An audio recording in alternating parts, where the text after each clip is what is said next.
Hey, I'm Chef Rush, and I'm this week Man of the Hour, and I'm going to tell you about my new book, Call Me Chef, Damn It. And it's going to talk about everything from the rural South to the White House, and we're going to go a whole whirlwind of talking about what I do, why I do it, from the military to the White House to the Pentagon to 9/11 to anything you could possibly think of that's going to be in my story and why I do the advocacy that I do. So I appreciate you guys. Stick around, and we're going to have a lot of fun.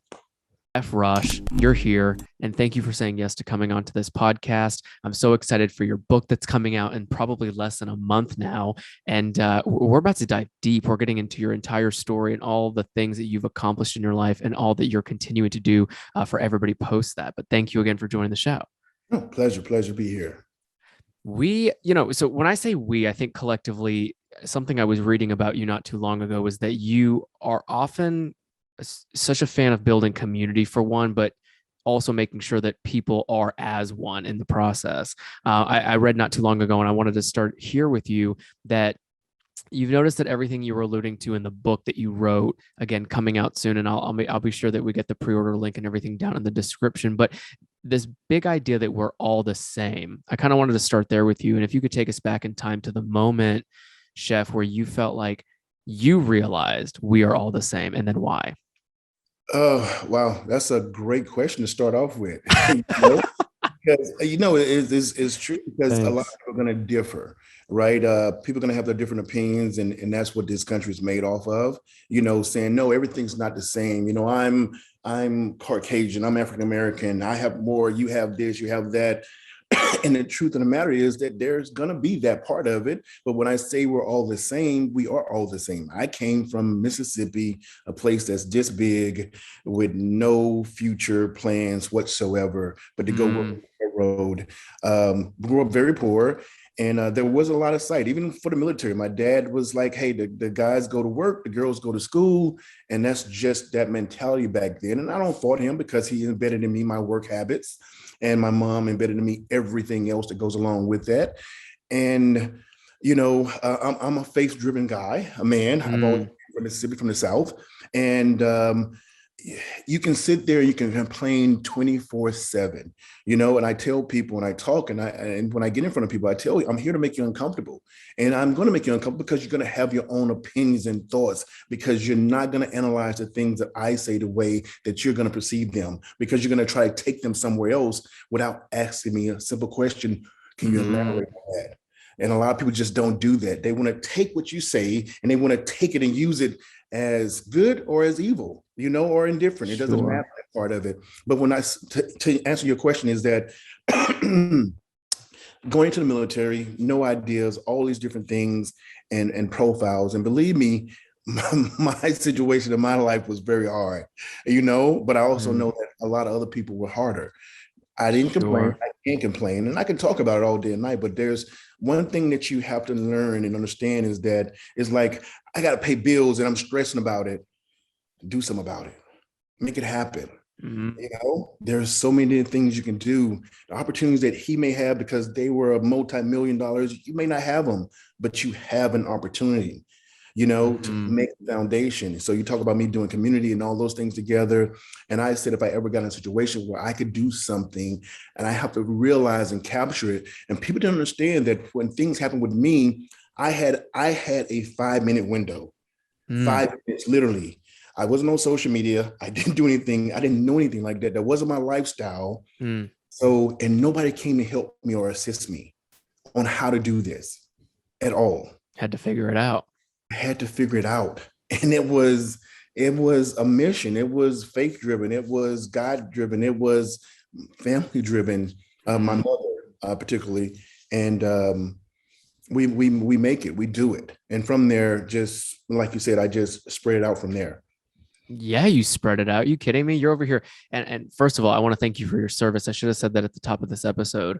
There's not a lack of, but there's not many people who enlist and go into the military, or however you get into the military. There's still a very small percentage of those folks that are representing the United States in such a way. So thank you for your service, Chef. Speaking of Chef, I mean, I want to talk food with you in a moment. I also want to talk about the book more, because I feel like when you're writing things down in a way that is almost a reflection. I would assume that's therapy, and food is therapy in a way for you. And you've allowed it to be a coping mechanism for a lot of folks in and out of the military. These are all things that I want to cover with you here in just a moment. But to your point, coming from a small town in Mississippi, be it that you're faith based or not, I think you had to hold on to something as you were continuing to make all these drastic life changes. And so in the military, let's go back there for a moment. When you told yourself you were going to sign up to represent the United States of America in the ways that you did, of course, for as many years as that you did, what were you telling yourself? Because I think that that's not something necessarily we all talk about. And you've openly talked about, the PTSD and kind of how that has been a part of your life, and it will continue to be a part of your life for so long. My dad as well. Anybody who's been in the military, the lifestyle is very different.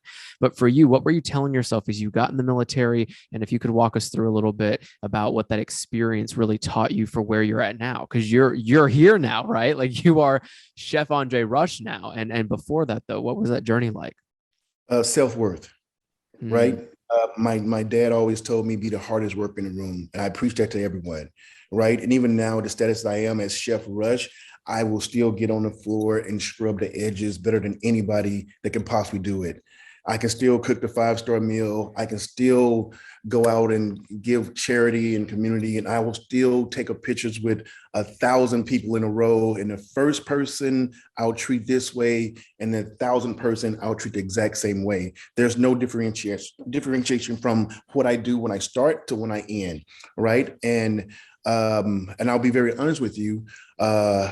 It was a lot of stigma that came with me. I knew who I was. I was taught at a very early age or whatnot. And when I say knew who I was, meaning that I know that I'm a Black man. I know that I came from mm-hmm, Mississippi. Everything wasn't all shines and grays and everything in Mississippi. We were a community, and it was Black and white, and that was it, right? Were there situations? Yes. Did I grow from them? Did I learn from them? Did I love from them?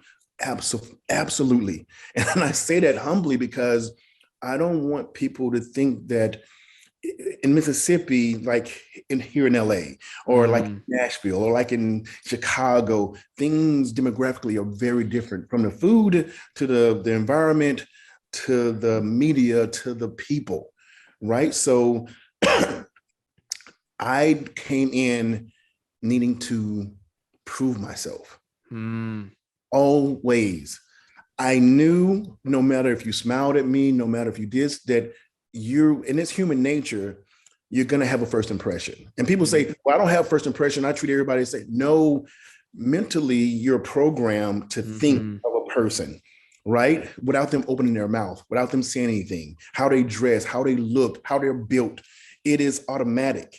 mm, You're going to think something about that person. You're not going to judge them, sure. but just a reflex, a mind reflex, just like twitching your eyes or breathing or heartbeat. It just happens that way. So I always put myself as an under, even now, I put myself as an underdog, right? Mm, I always come in, I'm never complacent.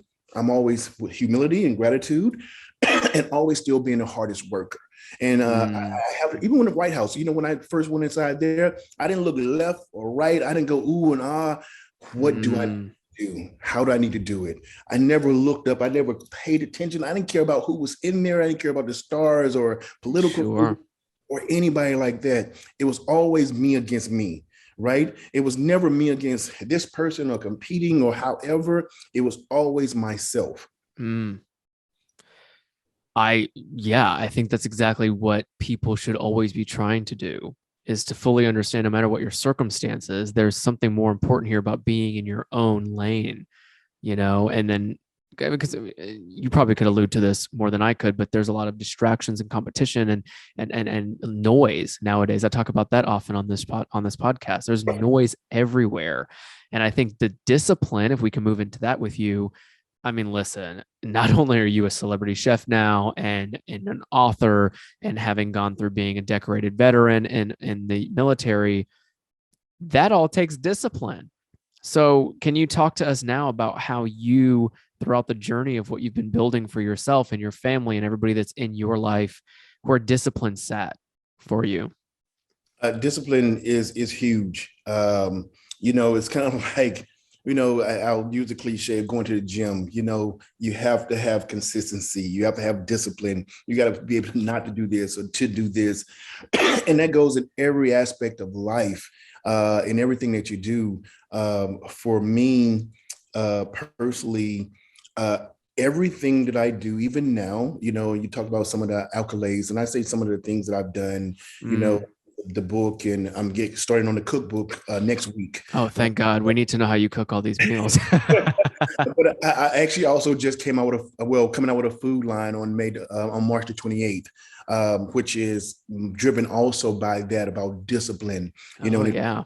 have years to get that going. So now and we put so much into it to do that part of it because I didn't want to be like everyone else. I didn't want to do Mm, it. I didn't just want to push something out so everybody could buy it and be like, bam, bam, bam, bam, bam, bam. And now you talk about that. I supported a lot of other food companies and mm, I love them to death and we're friends and so forth. But when they saw me come out with my line, they saw how I looked and how it was presented. They saw they felt how it tastes because I took out samples and they were like, okay, wow, mm, okay, you're trying to do X. No, no, I'm trying to do the same thing that you were doing. We're still friends, we're still family. This is not a competition. This is mm. a lifestyle. This is what we do, right? However you do yours, I support you even now and still. But the discipline fact is that we have to stay in our lane and we have to keep focused, like you said, with all that noise that Hmm. goes around, because people are going to talk and they talk to bring themselves up or they try to group against you in bullying to make Mm, themselves have a cause that's not even a cause or a message. It's just because they can. Because this day and age, that's what we have to expect, with toxic leadership and toxic people and toxic things. But at the same time, there's so much positive that you can feed off of. hmm. Me personally, I have to feed off of the toxic things a little bit more so because I'm going to get it a lot more because of my position. That's You know, right. and someone said to me the other day when I was doing an event, I was at Arnold at the Classic, and they said, Chef, we see you, and I took a billion pictures, and I heard over and over, thank you for not being a butt. Thank you for Mm, being who you are. Thank you for doing something and not just being a person standing behind a wall, and talking to people. And then when you leave that wall, you're back with that guard up or whatnot. mm, And to a certain extent, I can understand why people do that. And people say, well, one day you're going to have to dress chef. Yeah, one day maybe, but I'm still going to have the right demeanor because I handle all my social media myself. I handle all that. I hmm. answer all the questions. I have to do that because you'll be surprised at how many people you save just by answering, just by saying it's going to be okay. You look great. How you do? Yeah. I mean, I'm considered a celebrity chef or a celebrity or influencer, personality, of people that, with PTSD, PTS, sexual assault, sexual Mm, trafficking, kids, bullying, they come to me, their parents, and I just say one word to them and take 5 minutes of my time. And trust me, it's a lot. I take 5 minutes of my time and let them know it's going to be okay. And just to mm, keep going and just to do what you're doing. Don't worry about that noise and just be resilient. And that intestinal fortitude is everything you need to survive and things. But at the same time, you do need to help and support. Like I tell people with PTSD or people who say, so if you're a big guy, nothing's mm. wrong with you. But when I came out and said, hey, I got issues, I got problems, and it's okay Mm. for that. Oh, You know, yeah. how many people followed me? Alpha males, alpha females. I use the word alphas, but those big people who they thought in their minds that I'm gonna get shunned, or people are gonna talk about me, and people will attack you, especially now on social Mm, media. It doesn't matter if you're a rapper or an entertainer or a musician or a television person, it's gonna happen. hmm. I mean, you hit on a lot there because I feel like even when you're trying to do your own thing, I mean, you just said this. I'm curious to know now, like, what has worked for you throughout all this time to get you to such a so not just a humble place, but such a grounded place in which you can be yourself and you could take the 5 minutes and talk to people, as Andre Rush, but also as Chef Rush. This is you, this is your life. And I think that there's something to be said about what's worked for you this entire time that allows you to stay in that place. Um, one of the things is I'll say that I was, if you don't know, I talk, like I said, openly about me being in a inpatient. I was Mm, inpatient 6 months, another inpatient. I was an outpatient for a whole entire year, and it was hard. I was still trying to hide and do the things I'm doing at the highest caliber and highest level that I could possibly do. And I consider myself, as you'd say, like, what do they call people, like a functioning alcoholic, where a person, mm, my brother before he died, he was a functioning alcoholic. He could drink a pint and it was in the morning and it was nothing that happened to him. And I'm like, how? If I'm begging, I tell him about the story about, before he passed, me begging him to stop. And he was like, mm, he felt like nothing was wrong with him. He literally like, what are you talking to me like this for? I was that big guy with PTSD, right? And I talk about it in the book, and I tell a story about how one of my generals broke my armor or looked through my facade because I knew I was losing who I was, the structure that I had to keep my facade. And I said that, and after therapy, and even my last result was after getting rid of all of my medication. And when I was in therapy one day, and I walked past a guy who was going to therapy, and he was in the military, big guy. And we kind of put our heads down and passed. And I went to the elevator, mm. and he was getting ready to check in, but he ran back to me before the elevator opened, and he looked at me as a big guy, 300 pounds, and he was like, "Brother, if you're here, I know I need to be here." Mm, We hugged and embraced, and that was that point where it was like, you know, I'm never going to look down again. I'm never mm, going to be ashamed. I'm never going to try to hide my feelings for any particular reason, which I did. I just never opened up. And people ask me all the time how I'm grounded. They say, Chef, how do you stay grounded? What do you do? mm. Actually, I use you. I use people to ground me. That's my Shoo. thing, Yeah. right? Just like cooking, I use cooking for the USO and the military as a coping tool for triggers. There were mystery baskets, like people use the gym or art or whatnot. So I Mm, take all these things, integrate them. But when I go out and I speak a lot, I speak a lot of speaking engagements. So you get a lot of personalities from the Charles Schwabs to the Penn Feds to the, kids to the military installations, the Army, Navy, Marines, and those are different kids. Those are different personalities, and I have to get on their levels. You know, mm. whether I'm talking to corporate or whether I'm talking to kids, you'll That's never right. see, student tie and talking the same thing because it's demographically everything's different. Mm, And I've been fortunate that I can be ambidextrous on the inside and out and look at the person on this level and look at the person when I use this level, meaning that they didn't have the opportunities. So I have to be there because I have to understand them organically. And that's why I talk to everyone on my social, because I need to know them as a person, not an 800 number. Here's the 889. It's yeah. the first step to the difference. Yeah. Oh, yeah. And you mentioned being ambidextrous internally and externally, right? On the in and out. And I think I just kept thinking in my head, I'm like, your life is such a nicely orchestrated way of being a chameleon. You've lived, and correct me if I'm wrong here, I can just tell you've lived several lives, and it seems like you're just getting started. And you're able to share that journey with folks and meet them and where they're at. Children and, like you had said, maybe some military members at one event, and then you have adults in corporate America, and you're speaking all these different audiences, but you're also able to share that you've probably been through so many lives too, which is why you're able to relate.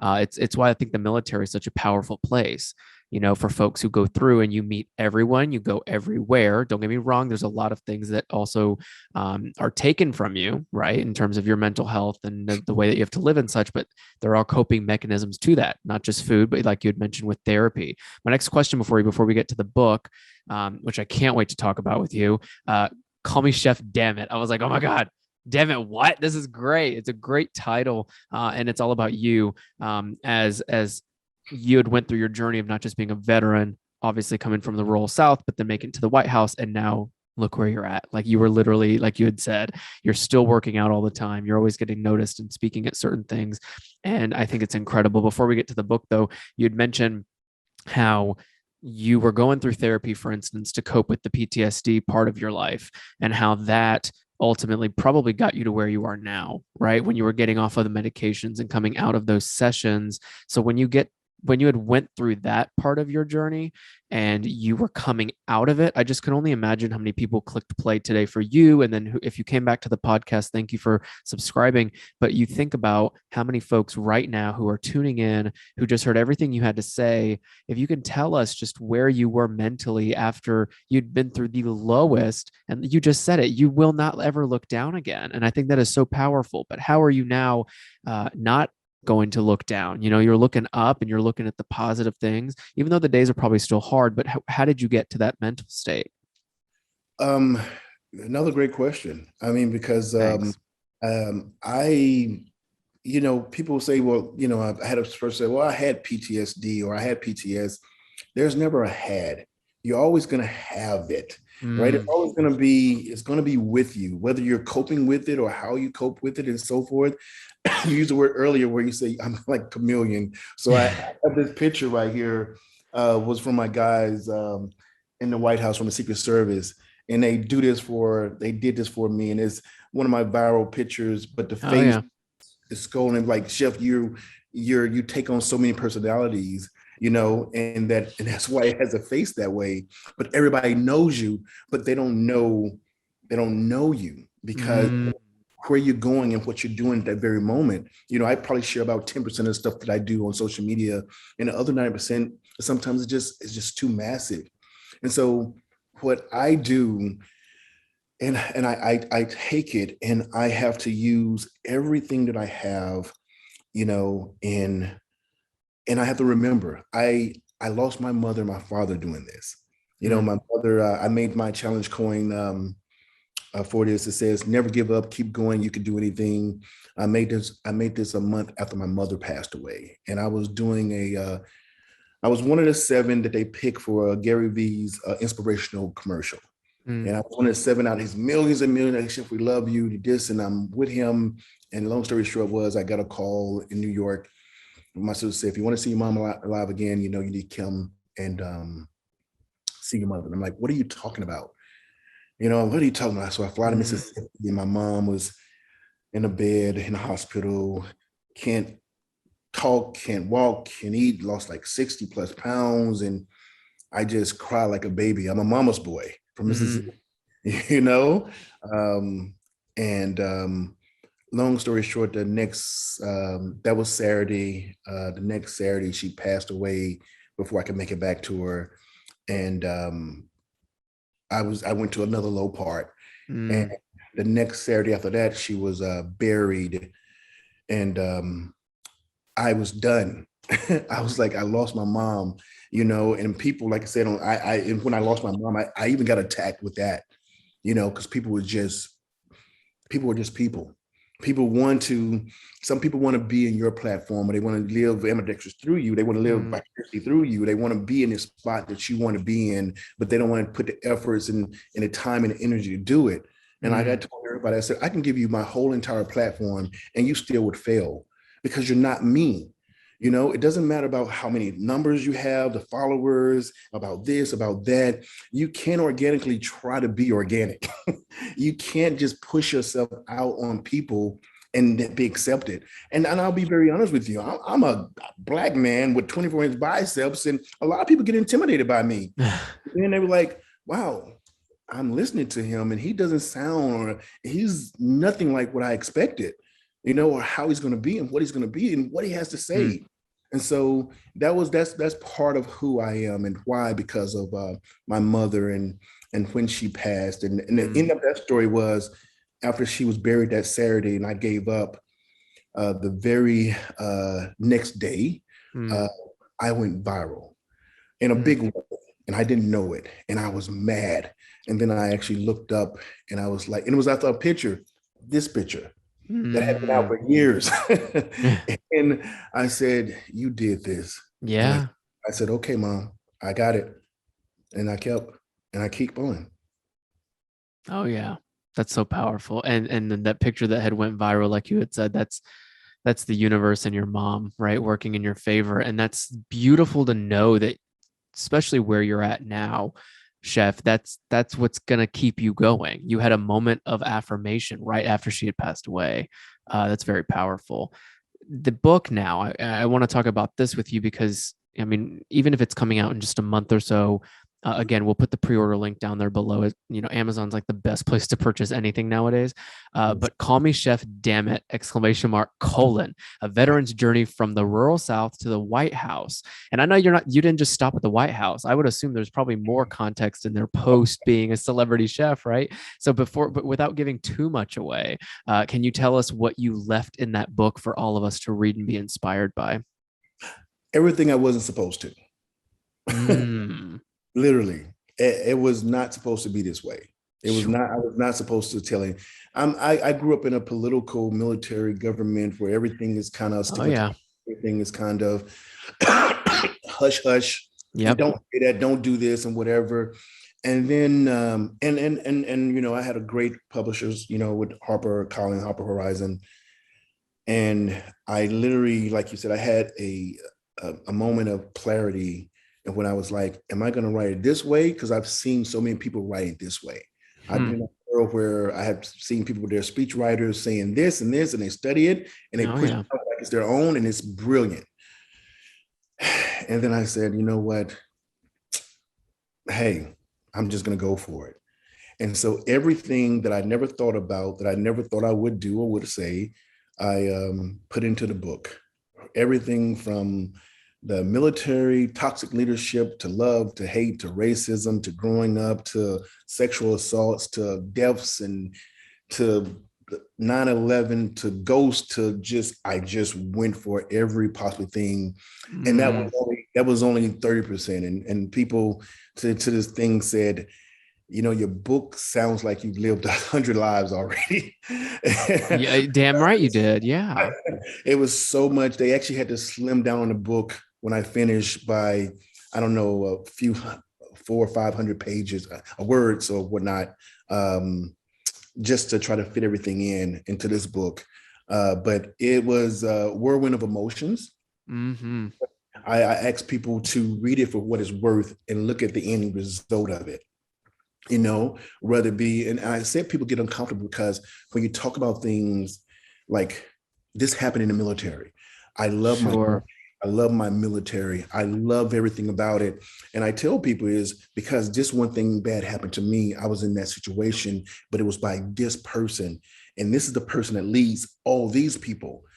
That's toxic. Yeah. You need to understand that. It'll be a different story if you just had one person in this little bitty command where 100 people. But when you got people, a person or persons leading thousands of people, it's Mm. unacceptable, right? Unacceptable. And so I tell people you have to look at it. Every person's not going to be that way. That's that one person. Hmm. But we Hmm. need to make sure that one person's accountable and let everybody else know that, hey, this is not acceptable. So when I Mm. did that, it changed the whole regulation throughout the military. I was happy about that. Right. Sure. And everybody went against me, even the people that knew me. And so I was very transparent, but I talk about the struggles, and I talk about what you said, how I got over. I talked about Hmm. yes, and I talk about why and so forth. I talk about fun stuff. But it was like I said, it's my memoir into a little glimpse of life, of history, and showing that, how you said that people are all the same. I tell you about, you look at all of the things that are like hard, but then also you look at the end result, of how many thousands and millions of people have been reached. It started out Hmm. with 2,202 push-ups or the 24-inch biceps. Yeah. And then the end result is the meaning behind it, the message, coming together, peace, people, unity, 20 different countries, everybody saying the same thing. It's like, here's the caption, the biceps of this, so For sure. then here's the message. Oh, I okay, I got the biceps and the whatever, but the message is even more powerful. And that's the end Mm. result. And that's part of me doing the things that I do, being in politics and being very strategic about putting a message out where it can be very organic, but it has a meaning behind it, not about Mm. me, look at me. And I think people think that sometimes because they look at Sure. me and they feel a certain way. I had one guy, or a few people actually, he saw a picture of me and his comment on it, he's like, I didn't like you. I don't like you. And then he put another comment on it. He was like, well, I don't even know why I don't like you. I didn't even know anything about you. And then I heard about you. He's like, man, he said, I want to apologize because I'm like, why don't I like this guy? I just saw a picture of him. Spoke too soon, right? Yeah. It's like, I just saw a picture of you. And he said, immediately, he said, I felt intimidated. And I was like, why would you feel intimidated? I had a smile on my face. I wasn't flexing. I wasn't doing anything, but people perceive things differently. That's why I talk about where people would just kind of judge you right off the top and not even know it. Mm-hmm. I was humbled by that he said that and let everybody see that there was no reason to be that way. Mm, at all. No, at And like all. you had said, it's all about we're all the same. We're all in this together. I, it's funny. People ask me, they're like, Chef, you're this massive guy, this and this. I was at the Arnold and the guy asked me, he said, what do you do when you see a guy that's bigger than you? And I'm like, what do you mean? He said, what do you do when you see a guy that's bigger than you?